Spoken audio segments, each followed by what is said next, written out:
Hello everyone, AGS study point में आपका स्वागत है। आज के इस वीडियो में हम फोर्स से रिलेटेड कुछ एमसीक्यू देखेंगे जो आगामी परीक्षाओं के लिए बहुत महत्वपूर्ण है। तो चलिए मेरे साथ जुड़िए और बने रहिए। पहला क्वेश्चन है, force is a quantity. Force किस प्रकार की क्वांटिटी है? तो फोर्स जो है एक वेक्टर क्वांटिटी है। फोर्स एक वेक्टर क्वांटिटी है। वेक्टर क्वांटिटी का है तो जिसमें क्या हो, मैग्नीट्यूड भी हो प्लस डायरेक्शन भी हो।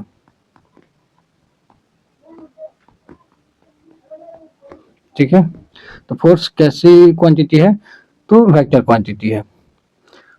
स्केलर क्वांटिटी का है तो जिसमें क्या हो, मैग्नीट्यूड हो, ओनली मैग्नीट्यूड हो, डायरेक्शन ना हो। ठीक है, बल का ऐसा यूनिट क्या होता है? तो बल का ऐसा यूनिट होता है न्यूटन। ऑप्शन नंबर सी सही है। ठीक है, अगला क्वेश्चन देखते हैं।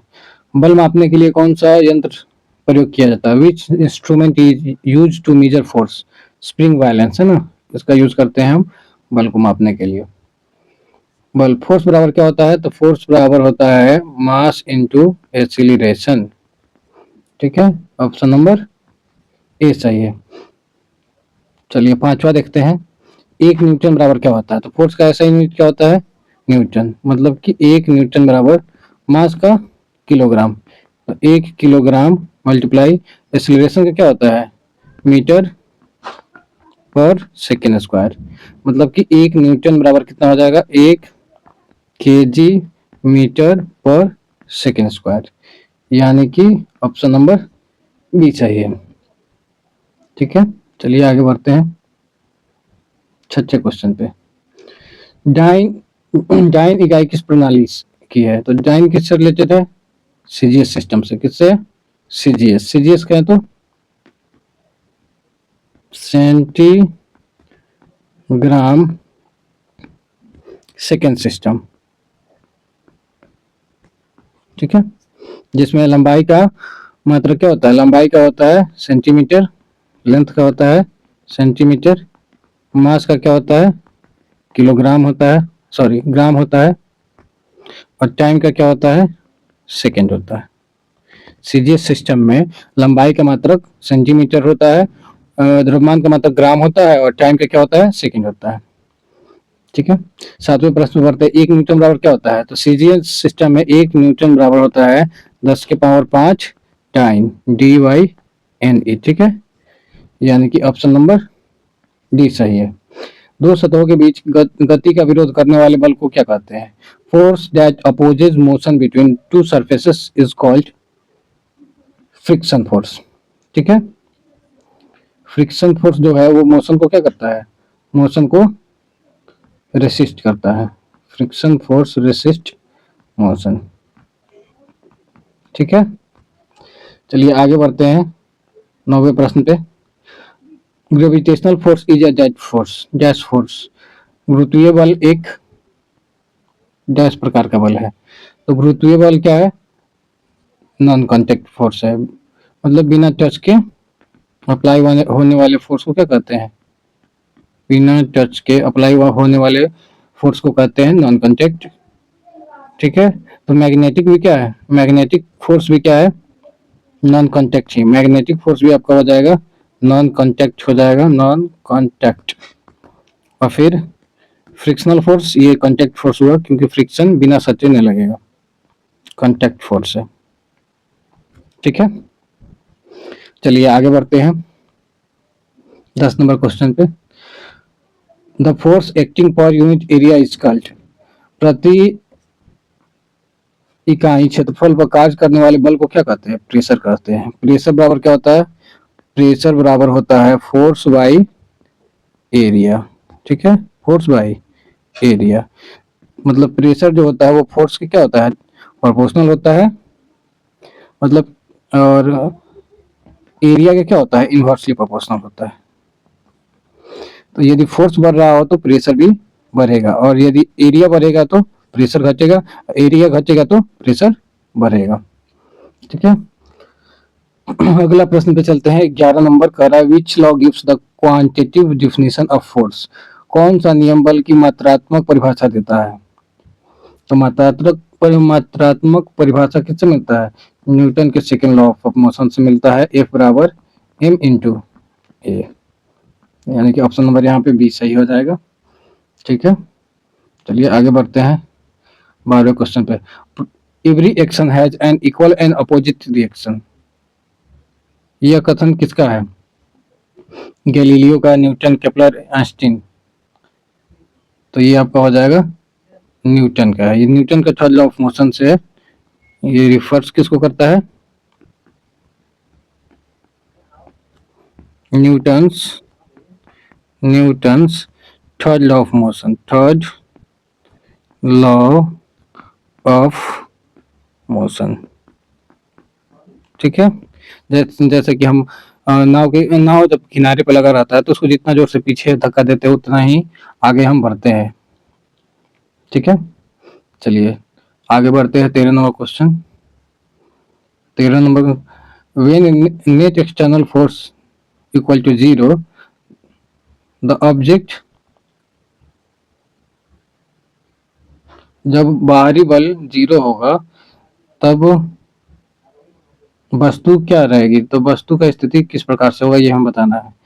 तो वस्तु किस में रहेगी? सेम स्टेट में रहेगी। मतलब मान लीजिए कि वस्तु रेस्ट में है, ठीक है, तो वस्तु रेस्ट में रहेगी, तब उसका नेट फोर्स क्या होगा? 0 होगा। या वस्तु मोशन में है तो एक समान यूनिफॉर्म मोशन कहिए, मोशन मतलब यूनिफॉर्म मोशन में रहे, मतलब सेम स्टेट में रहे, तो उस समय उसका नेट फोर्स क्या होगा? 0 होगा। तो 13 का ऑप्शन नंबर सी सही है। 14 नंबर चलिए देखते हैं। Force which acts when two bodies are in physical contact. वह बल जो दो वस्तुओं के संपर्क पर में आने पर काम करता है उसको कौन सा फोर्स कहते हैं? तो इसको कहते हैं कांटेक्ट फोर्स, संपर्क बल। ठीक है, ग्रेविटेशनल फोर्स किस प्रकार का फोर्स है? एक नॉन कांटेक्ट फोर्स है, ये बिना संपर्क में आए ही काम कर देता है। ठीक है, चलिए आगे बढ़ते हैं 15वें क्वेश्चन पे। निम्न में से कौन सा असंपर्क बल है? Which of the following is a non contact force? Muscular force contact force है, ठीक है। फ्रिक्शनल फोर्स ये भी कांटेक्ट फोर्स है,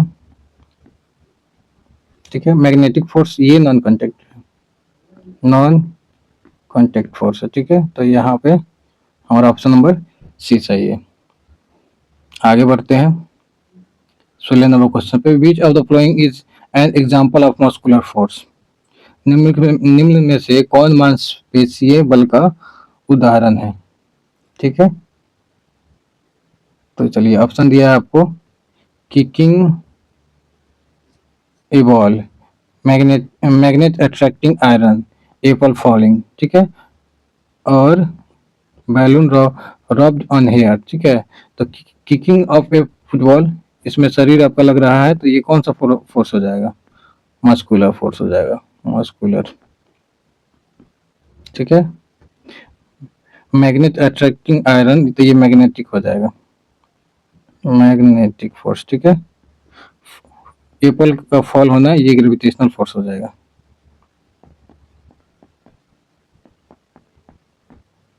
ठीक है,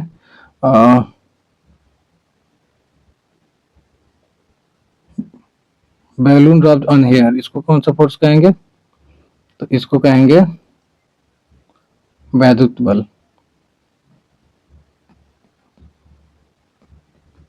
यानी इलेक्ट्रोस्टैटिक्स फोर्स कहेंगे, इलेक्ट्रोस्टैटिक्स। ठीक है, तो यहाँ पे हमारा ऑप्शन नंबर कौन सा सही है? ए नंबर सही है। 17, force that keeps planets in orbit is called. बल, वह बल जो ग्रहों को कक्षा में बनाए रखता है उसको कौन सा फोर्स कहते हैं? तो वो ग्रेविटेशनल फोर्स होता है। ग्रेविटेशनल फोर्स के चलते ही सभी ग्रह जो होते हैं वो सूर्य का परिक्रमा एक निश्चित कक्ष में रहकर ही कंप्लीट करते हैं। ठीक है, आगे बढ़ते हैं। फोर्स कैन चेंज, फोर्स बदल सकता है। तो फोर्स क्या क्या बदल सकता है? तो वस्तु का स्पीड भी बदल सकता है, डायरेक्शन भी बदल सकता है, शेप भी बदल सकता है, यानी कि सब कुछ तीनों बदल सकता है। 19 number question, if no force act on a body its velocity will, यदि किसी वस्तु पर कोई बल कार्य नहीं करता तो उसकी चाल क्या होगी? कांस्टेंट रहेगा, मतलब चाल में कोई परिवर्तन देखने को नहीं मिलेगा, परिवर्तन नहीं देखने को मिलेगा। ठीक है।